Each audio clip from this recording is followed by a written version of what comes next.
It is back to school season, which can be either the most or least exciting time of year. But what if I told you you could get straight A's all while still enjoying school? I know it sounds too good to be true, but hear me out. I have been at a point where I was unmotivated to do anything related to school. I was procrastinating assignments to the very last second, and I had literally no motivation to do anything. So if this sounds like you, do not worry, there's still hope, and this video is for you. I was able to turn all of that around once I started romanticizing school. So in this video, I'm going to be sharing with you how to live your best, most Pinterest-worthy semester in school, fall back in love with learning, all of that while getting good grades. And of course, being that student. Set your success mindset. In my opinion, an amazing way to do this is you don't need a whole fancy office spanning weekly and daily like a pro. Out of sight, out of mind. My first tip would be to set your success mindset. It is so easy to commit yourself to the aesthetic of the fall season. In my opinion, an amazing way to do this is fall movies and TV shows. Around this time of year, I am usually watching Gilmore Girls because it's just the best. And I think this works perfectly because there's something about picturing yourself in a universe or a world. So instead of just watching the perfect autumn scenes in a show like Gilmore Girls as a faraway dream, you can treat that whole cozy vibe as a real-life mood board for the new semester. It truly helps to look for small and intentional ways to pull those idealized elements, whether it's finding the best coffee spot, styling a super comfy study corner, or being more present right into your own world. By focusing on those details, we can actively set the scene and make our everyday reality feel just as rich and engaging as the fictional one. Next up, creating your ideal study environment. If you're anything like me, you've tried to work on your bed only to accidentally start napping 10 minutes later. Or you sit down at a desk that's covered in snacks and random papers, and suddenly you can't focus to save your life. The problem isn't always you. It's that you haven't trained your brain to associate a specific spot with study time. So here's the breakdown for creating a distraction-free zone that actually boosts your grades. Step 1, dedicate your corner. You don't need a whole fancy office. You just need a spot that is only for homework. So that could be a corner of your room, a specific desk, or even one side of the kitchen table. Don't eat there. Don't scroll on TikTok. Just work. Step 2, manage clutter.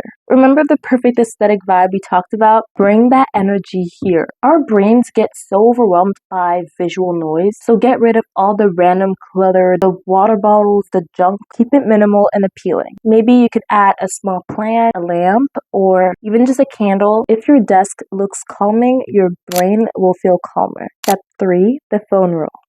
I know, but this is the most crucial step. You have to separate yourself from your phone. Put it on Do Not Disturb and then physically move it across the room or even outside the door. If it's close to you, you will pick it up. That 3-second check can break your concentration for nearly 20 minutes. Out of sight, out of mind. Next is planning weekly and daily like a pro. Weekly planning. You would need a weekly planning session. Think of this as your weekly brain dump. Every Sunday night, you can grab your calendar app, your planner, your whiteboard, and dump everything that's coming up in the next 7 days. So that could be quizzes, assignment due dates, sport practices, and even social events. Daily power list. A weekly plan is great, but daily to-do lists can get totally overwhelming. So that's why we can switch to the daily power list. Every morning or the night before, look at your big weekly plan and ask yourself, what are the 3 most important things that I want to accomplish today to feel successful? And once those 3 things are done, you've won the day. Anything else you do is extra credit. This stops you from feeling defeated from a giant impossible list. Scheduling fun. More importantly, you have to schedule your fun. I schedule time to relax, spend time with friends, or even watch my favorite TV shows, because knowing when you get to switch off is what makes your focus time so much more effective. If you don't schedule your fun, you'll try to sneak it in, and you won't be able to focus on your work. Planning isn't about being perfect. It's about giving yourself a roadmap so you feel less stressed and more in control. Once you get that weekly routine down, you're set. Okay, so this is my favorite tip, and it's all about having that main character energy all semester long. You know, when you watch a show like Gilmore Girls or any movie with cozy, perfect school autumn vibes, naturally you wish you felt like that. Well, tip 4 is to romanticize your school life. This doesn't mean you suddenly have to love calculus.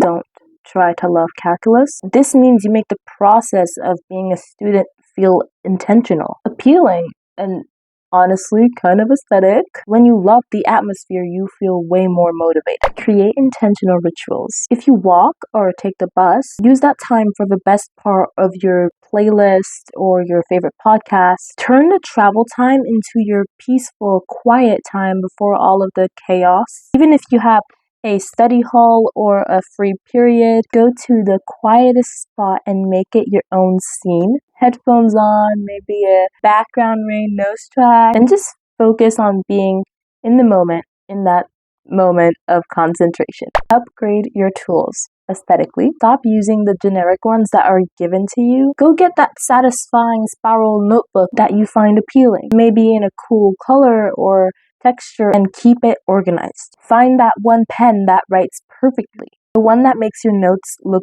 crisp. It's a tiny detail, but it's powerful. Final tips. And finally, your most important tip for a successful semester is all about your mindset.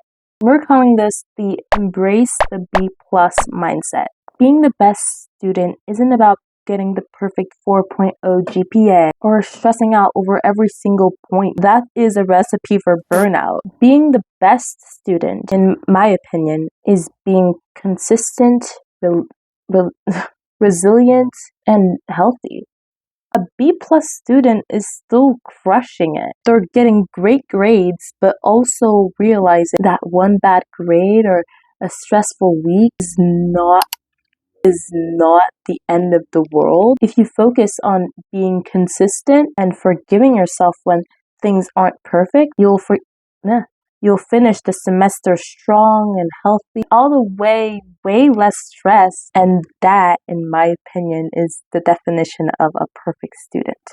I really hope you guys enjoyed watching this video. This was really fun to film, and I hope this was valuable to you. I hope that you'll be able to apply it to your life in some type of way. And don't be afraid if you still need a video like this midterm. You can always come back. Anywho, thank you so much for watching, and I'll see you guys next vlogtober episode. I don't know when that is, but bye-bye.